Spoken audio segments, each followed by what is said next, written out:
네, 공부합시다. 이상배 기자가 준비하는 코너인데, LG화학 이야기, 전기차용 배터리 사업. 네. 이것도 참 궁금한 어떤 아이템 중에 하나인데, 네. 시장에서는 많이 얘기가 되면서도, 네. 정작 또 파고 들어가면 잘 또 정확하게 아는 분들은 또 많지 않아요. 맞아요. 네. 그리고 전기차 하면은 그 장점이라는 것이 약간 두루뭉술하잖아요. 그렇죠. 일단 비싸죠. 크죠. 이런 단점인데 오늘 좀 공부하는 시간 됐으면 좋겠습니다. 그렇습니다. 자, LG화학 얘기 준비하셨다고요, 오늘요? 네네. 네. 그 일단은 LG화학이 예전에 뭐 2차 전지주다, 그 미래 자동차 주다, 그죠? 맞아요.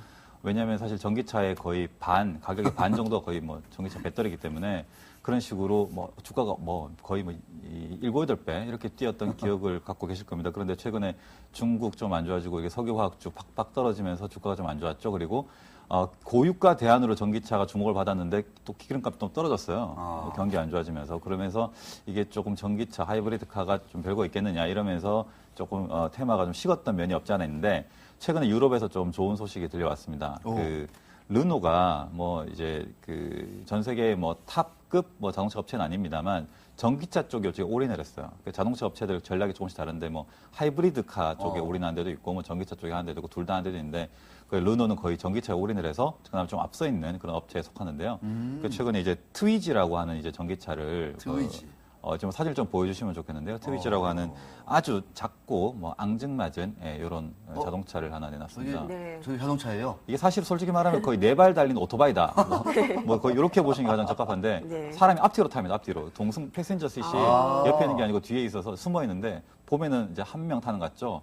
일단 이게 전체 이거 완충 충전을 이제 이빠이 하면은 한 55km 정도 달린다고 하는데 최고 시속은 한 100km 뭐 가까이 나온다고 하는데 사실 의미는 없습니다. 왜냐하면 이게 100km 이상 달리면 위험하기 때문에 뭐 달릴 수 있다고 할지라도 달리면 안 됩니다. 이거는 위험하기 때문에 그래서 어쨌든 간에 뭐 그 충전을 수시로 할 수 있는 그런 도심에서 주로 할 수 있는 주로 장 보러 갈 때 여러분 뭐 나중에 좀 이마트 갈 때 이런데 아니면 이제 가까운 출퇴근할 때 탈 수 있는 거 고속도로 이런 데 나가면 안 되고요. 근데 이런 게 최근에 좀 팔리기 시작했다. 근데 왜냐 이유를 봤더니 어쨌든 뭐 고유가가 조금 이제 수그러들면서 기름값이 떨어졌다고 해도 여전히 뭐 한 10년 전과 비교하면 몇 배 값이고 그렇죠.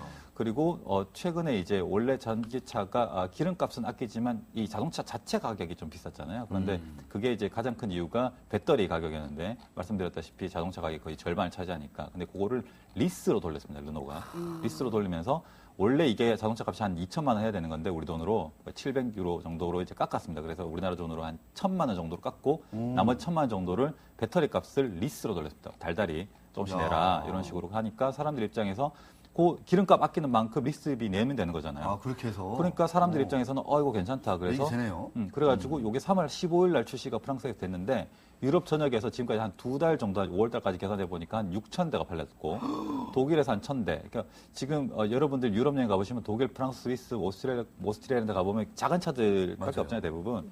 그래서 이제 그런 이런 시장들을 굉장히 잘 노려서 어쨌든 유럽에서 굉장히 선전을 하고 있다 이런 소식이 들려왔습니다. 근데 이게 LG 화학에서 납품한 배터리를 쓰고 있고 전량 다 LG화학 건가요? 그렇죠. 예, 전량 거의 뭐 LG 화학에서 하고 있고 네. 아직까지 양산을 한 것도 아니고 시범적으로 지금 판매를 하는 건데 이 정도로 거의 뭐 대박 비슷하게 난 거죠. 그래서 LG 화학이랑 어제 통화를 해봤더니 아직 양산하는 것도 아닌데 성과가 좋다. 나중에 양산까지 들어가면 거의 뭐 우리가 상당히 좋은 게 되지 않겠느냐 뭐 이런 뭐 기대를 하고 있더라고요. 네. 아니, 꼭 이렇게 생겨야 되나요?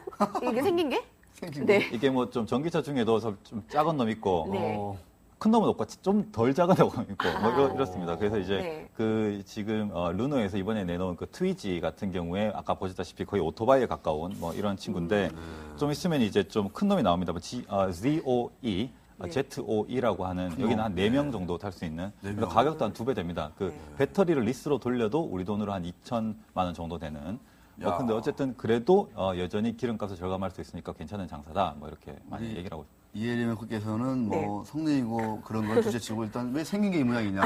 아니, 트랜스포머에 나오는 영화에 그거. 나오는 자동차 같고 바퀴도 너무 큰 것 같고요. 예. 그 이름 뭐라고 하던데 그거.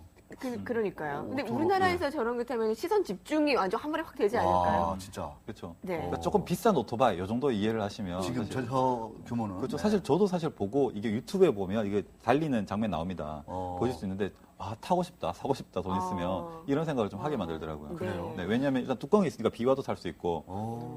약간 좀 장난감스럽기도 하고, 네네. 약간 좀 디자인 로봇 약간 그런 느낌도 나고. 네. 그러면서 저게 과연 제대로 달릴지 네. 약간 생각이 들기도 하고. 네. 근데 실용성을 좀 중시하는 우리나라에서는 과연 그게 이제 먹힐 것인가 소위 그런 좀 의문이 들 것 같습니다. 네. LG화학에서는 굉장히 좀 기대를 좀 많이 하고 있는 상황이겠어요? 네, 그렇죠. 일단은 사실은 이게 아까도 말씀드렸다시피 본격 양산은 안 되고 있는데 지금까지 좀 가시화되고 있고 이것보다 사실은 더 구찌가 규모가 큰 게 LG화학 같은 경우에는 GM 볼트, 볼트 뭐 이제 괴물 연비 뭐 리터당 뭐 100kg 네. 기억하시죠? 뭐 그런 난리를 쳤었는데 화재가 났었죠. 배터리에서 화재가 나는 바람에 조금 이제 한동안 좀 사람들의 관심에서 멀어졌었는데 최근 좀 다시 미국 쪽에서 좀 팔리고 있다 그럽니다. 네. 그게 이제 원래 이제 올 상반기에만 한 8,800대 정도가 팔렸는데 이게 사실 그 작년 연간으로 한 7,600대 팔렸으니까 이미 작년 전체 판매량을 넘어섰다. 넘었네요. 그리고 6월에만 거의 한 1,800대 네. 정도 팔리면서 거의 한 2개월 연속 이제 판매량 증가세를 이어가고 있고 이런 좀 대량 판매되는 이런 좀 베스트셀링 카들이 전기차 쪽에서도 나오고 야. 정확하게 이제 GM 볼트 같은 경우는 플러그인 하이브리드 카에 속하는데 이런 차들이 자꾸 이제 모델들이 나오기 시작하고 LG 화학의 탑재율이 높아지기 시작하면 본격적으로 실적으로 연결되지 않겠느냐. 그리고 실제로 지금 2분기만 해도 지금 이 전지 사업 부문, 여기에 지금 LG 화학 매출액이 한 10% 정도 차지하는데 성장성은 이제 가장 높은 분야이기 때문에 이제 가장 그렇죠. 관심이 높죠. 근데 이제 한 2분기에 한 6,500억 정도 이제 뭐 매출액이 나오지 매출액이? 않겠느냐. 1분기에 그 전지 부분에서 5,600억 나왔으니까 한 16% 정도 늘어난다. 이렇게 지금 신한금융투자 쪽에서는 좀 분석을 하고 있습니다. 그래서 LG 화학 쪽에 좀 기대가 좀 장기적으로 크다. 이렇게 말씀드릴 수 있겠습니다. 네. 야, 보니까 영업이익이 140억에서 1분기, 그렇죠. 2분기에 370억으로. 그렇죠. 매출액 16% 늘면 고정비가 있으니까 이익은 더 많이 늘어나니까 한 2배 정도로 이제 영업이익이 늘어나는 걸로 예상이 영업이익이 됩니다. 팍 느는군요. 네. 야, 드디어 그 기다리던 2차 전지, 네. 자동차에 들어가는 이 전지 쪽에서 네. 드디어 이제 이익이 나는군요, 이제. 네, 그렇죠. 네. 아, 참 말로만 듣던 항상 2차 전지의 수혜라는 대단한 것이요. LG그룹이 LG화학 잘 돼야 돼요. 지금 LG그룹이 뭐 전자도 그렇고 디스플레이 좀 약간 좀 주춤하잖아요. 요 LG화학에서 한방 뭔가 큰 거 하나 딱 날리지 않으면 네. 우리 구은모 회장님 많이 삐질 수도 있어요. 진짜로. 네. 근데 이미 지금 판매량과 매출로 지금 가시화되고 있다는 말씀이신 거죠? 그렇죠. 네. SDI하고는 조금 좀 성격이 좀 다르죠, 이쪽은. 어떤가요, 좀? SDI나 뭐 이노베이션이나 뭐 이쪽. 그러니까 사실은 거의 뭐 SDI하고는 거의 이제 2차 전지 쪽은 비슷하다. 이렇게 보시면 되는데 한 가지 이런 점은 좀 있어요. 그 소형 2차 전지가 네. 있고 중대형 2차 전지가 있는데 중대형 2차 전지는 거의 이제 자동차용. 소형은 잘 아시다시피 이런 노트북, 아니 휴대폰, 스마트폰 이런 데 주로 들어가는데 삼성 SDI 같은 경우는 이제 소형 쪽도 좀 많이 하고 있고 LG화학 같은 경우는 이제 주로 자동차 쪽이 좀 많다 이렇게 이해하시면 될 것 같고 SK이노베이션도 사실은 뭐 중대형 쪽 왜냐하면 그쪽은 휘발유가 앞으로 덜 팔리는 걸 대체하기 위해서 하는 접근 이런 측면이 좀 크기 때문에 그렇게 이해하시면 되겠습니다. 그 이상배 기자, 뭐죠? 그 지금 주가가 30만 원이에요. 네네. 이게 이제 잘 나갈 때 한 60만 원 가까이 갔었거든요. 네네. 요새 그 LG화학 다녀보면은 어떻습니까? 그 IR도 열심히 하는 회사 중에 하나인데 투명하게 네. 좀 주가가 이제 좀 다시 또 이제 고개를 들지 않겠냐 이런 네. 좀 분위기가 있나요? 아니면 조금 더 지나봐야 된다. 어떻습니까? 좀 LG화학은 좀 이제 괜찮아지는 국면에 들어섰다라고 좀 이게 생각이 됩니다. 왜냐하면 일단 주가 흐름도 한번 이제 보여주시면 감사하겠습니다. 네, 지금 여기 차트가 지금 네, 좀 장기적인 차트를 한번 보면 좋겠는데 일단 주봉. 6월 이후에 지금 전체적으로 주식 시장이 좀 안 좋았지 않습니까? 네. 좀 약간 약세를 보이는데 그럼에도 불구하고 LG화학은 지 혼자 좀 오르는 자, 이게 이제 일봉입니다. 일봉. 6월 이후로 좀 그죠. 야금야금 오르고 있습니다. 지금 LG화학은 출렁출렁. 뭐 거의 뭐 이제 화학 쪽에서 거의 뭐 지 혼자 이게 좀 올라가고 있고 주식 시장이 전반적으로 좀 안 좋은 상황에서도 좀 선도적으로 좀 치고 나가는 게 아닌가. 그래서 이 실적의 흐름과 주가의 흐름으로 볼 때는 LG화학은 조금 이제 돌아서는 국면이 아닌가 하는 생각이 좀 들고 네. 다만 하나 우려스러운 것은 이제 김반석 부회장께서 이제 그동안에 뭐 그 좀 이론이 있습니다. 김반석 부회장이 이제 성장세 불을 지폈느냐 아니면 좀 그 수혜만 누리는 거냐 이런 이론은 여러 가지 있는데 어쨌든 간에 좀 임기가 좀 거의 다 해간다. 뭐 이런 얘기가 있습니다. 그래서 좀 추진력을 갖고 좀 전사적으로 어떻게 좀 이렇게 성장성을 높여가기 위한 이런 돌파를 할 역량이 집결되고 그런 마인드가 있느냐 거기에 대해서 약간 좀 의문이 제기된다. 그런 경영진과 관련한 부분이 약간 좀 눈여겨볼 필요가 없지 않아 있다. 다만 사업부별로 조금 이 권한을 좀 위임한 형태로 가고 있습니다. 그래서 2차 전지 같은 경우에 좀 독립성이 강화되는 측면을 이해하면 오히려 더 좋게 볼 수도 있다고 생각됩니다. 네. 이 또 이 CEO 리스크다. 이게 또 상당히 또 민감한 얘기네요. 오늘 또 마침 또 전기차 얘기가 나오고 있는데 네. 게시판에도 이 전기차 관련된 그 LG화학 관련된 또 네. 이렇게 사연들이 올라왔어요. 마침. 그래서 마침. 네. 네, 한번 좀 잠깐 소개해 주실래요? 헌터 004님께서 올려주셨습니다. 이번에는 리캠 한번 리캠. 분석을 부탁드리겠습니다. 이전에 이제 서원 한번 얘기를 주셔가지고 분석을 받으셨던 것 같은데요. 리캠 기업도 좋고 주식도 많이 빠진 것 같고 LG화학이 조금씩 올라가는 것을 보면 화학주도 전망이 점점 좋아지지 않을까요? 더운데 좋은 방송 감사합니다. 라는 마무리까지 이렇게 주셨습니다. 저희가 지금 좋은 방송하고 있군요. 네. 상당히 낯선 얘기입니다. 네. 리캠, 네네. 어떻게 좀 공부 좀 해 오셨나요? 어떻습니까, 좀? 네, 뭐 거의 방송 들어오기 직전에 얘기를 듣고 좀 봐달라 이렇게 직전에? 얘기를 들었는데 아. 그 리캠 같은 경우에는 이제 2차 전지 들어가는 4가지 주요 재료 중에 하나인 전해액을 만드는 것입니다. 일단 설명을 드리면 2차 전지는 4개의 재료로 만들어지는데 양극재, 그리고 음극재, 네. 그리고 양극재와 음극재를 나누는 분리막, 그리고 분리막이 있지만 두 놈을 서로 왔다 갔다 할 수 있게 하는 전해액, 일종의 윤활유 같은 뭐 이런 거죠. 근데 이제 전해액을 만들려면 거기 재료가 되는 전해질, 이런 전해액 소재가 필요한데 이거를 바로 리캠이 만드는 겁니다. 근데 단 하나 일단 안 좋은 얘기부터 말씀을 드리면 이 전해액, 그리고 전해질 쪽은 그나마 기술 장벽이 좀 낮습니다. 낮아서. 그리고 더 중요한 거는 돈이 됩니다.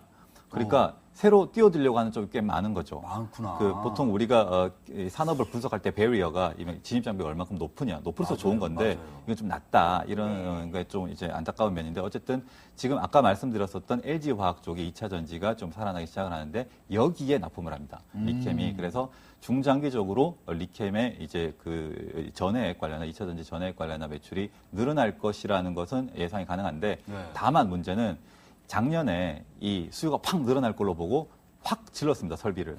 원래 한 6,000톤, 연산 6,000톤 만드는 걸 10,000톤 빡 만들었습니다. 근데 별로 안 들었습니다, 매출이. 그러면 잘 아시겠지만 이렇게 될 경우 감가상각비, 이 캐펙스, 그러니까 설비 투자를 하게 되면 감가상각비가 초반에 좀 많이 잡히지 않습니까? 그렇죠. 이제 그런 부담 때문에 작년 실적을 좀 보면 오히려 전년보다 좀 안 좋아진 뭐 그죠 수익 영업이익이나 이런 순이익 같은 게 좀 안 좋아진 모습을 보이는데 그게 다 떨고 감가상각비 떨고 또 이 매출이 또 확 살아나는 시점까지 가려면 내년 빠르면 내년 좀 늦게는 한 내후년 정도 생각을 해야 된다. 그래서 중장기적으로 좋은 거는 분명합니다만 다만 고려해야 될 것은 진입 장벽이 좀 낮다는 면 그리고 설비 투자 조금 많이 했었던 부분에 대한 감가상각비를 떨어낼 때까지 조금 기다릴 필요가 있지 않느냐 이런 말씀을 좀 드려봅니다. 현재 주가가 8,000원대, 이 공모가가 한 14,000원대였는데 거의 반토막까지는 아니더라도 굉장히 주가가 하락이잖아요. 근데 실적도 안 나오고 이런 걸 보면은 빠른 속도로 이렇게 반등이 나타날 그렇죠. 것 같지는 않다라는 그렇죠. 의견이신 건가요? 조금 시간이 필요하지 않나 생각이 듭니다. 지금 뭐 제 홈페이지 보고 있는데 항상 홈페이지 들어가서 회사 이렇게 전해질 이런 것들 한번 공부해 보시고 일단 자동차에 들어가는 2차 전지는 지금 리튬 이온 전지 이게 지금 상당히 대세인 것은 맞죠? 네, 그렇죠. 리튬 이온 쪽이 뭐 제일 많다고 보시면 될 것 같고요. 사실은 뭐 이렇게 별로 중요한 건 아닌데 일단 참고로만 말씀을 드리면 일단은 이 리튬 이온 전지가 가장 많고 그 말고 이제 뭐 니켈 수소 뭐 이런 것도 있습니다. 그런데 이거는 뭐 토요타 프리우스 같은 경우에 썼는데 이게 아직까지 전반적인 뭐 스탠다드다, 표준이다 이렇게 보시기엔 좀 힘들다. 네, 그렇게 이해하시면 될 것 같습니다. 네. 하여튼 이 신규 사업 대대적으로 투자했는데 우리 리캠 일단 얘기는 좀 되는 것 같아요. LG화학하고 좀 엮여져가지고 근데 이런저런 좀 비용이라든가 그다음에 어떤 설비 증설에 따른 어떤 감가상각이라든가 그다음 진입 장벽이 좀 그렇게 높지는 않더라. 네. 그런 것들 같이 한번 고민해 보시면서 좀 공부하면 어떨까 이런 생각이 드는 회사네요. 네. 그 LG화학 마지막으로 그 이전의 고점이 그 기대감 때문에 그리고 또 분위기를 굉장히 잘 탔잖아요. 이렇게 한번 올라갔다가 지금은 그것에 크게 못 미치는데 다시 한번 그때까지 올라갈 가능성이 충분히 있습니까? 아니면은 어느 정도의 시간이 걸릴 것이라고 생각하세요? 솔직히 말씀드리면 과거 고점은 조금 버블이 끼어 있지 않았나 이런 생각이 듭니다. 그 사실은 주식시장이라는 게 약간의 막연한 기대감, 약간의 허황된 어떤 희망과 꿈 같은 게 있어야 사실 주가 가는 건데 그걸로 갔었던 것 같고 지금부터는 이미 실체가 드러난 시점이 되지 않습니까? 그러면 사실 거품을 조금 걷어낼 필요가 있고 앞으로 좀 간다, 좀 더 오른다라는 쪽에 저는 배팅을 하겠습니다만 과거 고점까지는 저는 조금 보수적으로 보고 싶습니다. 네, 그렇군요. 네. 과거 고점까지는 조금 보수적으로 보자 이렇게 말씀을 해 주셨습니다. 네. 자 탐험으로 넘어갈까요? 네.